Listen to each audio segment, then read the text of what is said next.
Back. How was the last lecture? I hope you really enjoyed it. So this is the last lecture for this aspect of laboratory safety precautions. The aspect I'm handling is that of chemical pathology, MLS, IUO MLS 211. So when we hear radiation, what comes to our mind? I know many of us, you will remember ultrasound, remember X-rays, and the rest. Of course, you know that those kind of rays are not okay for the body. They are dangerous to man. So there are some certain things that should be done when you have substances which carry radioactive elements.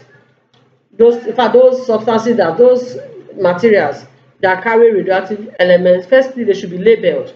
They should be well labeled so that people know that this substance has radio labeled elements in it.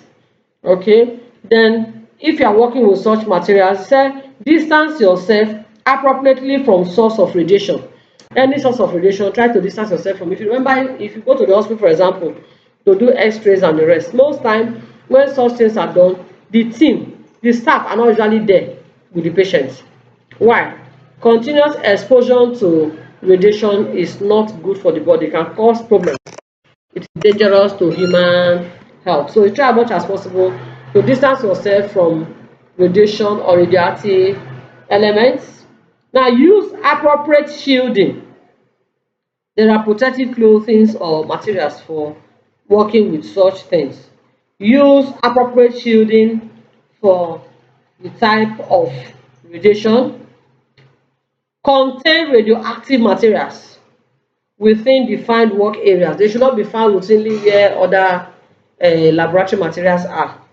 There's supposed to be a place for it in the lab, a separate place.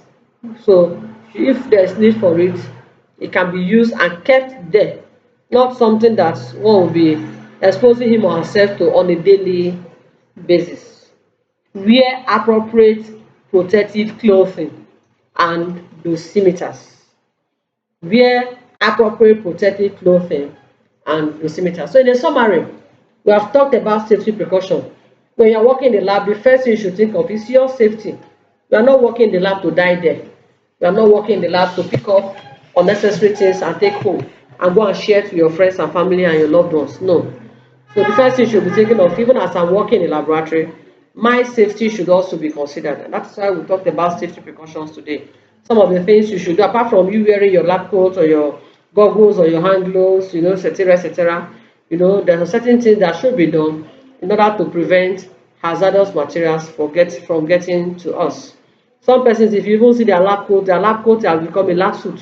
The lab coat is supposed to cover you to some extent, you know, but they turn it to a suit. So if there's any little spillage, it will touch their skin directly. So let's make sure we are always putting on our protective clothing.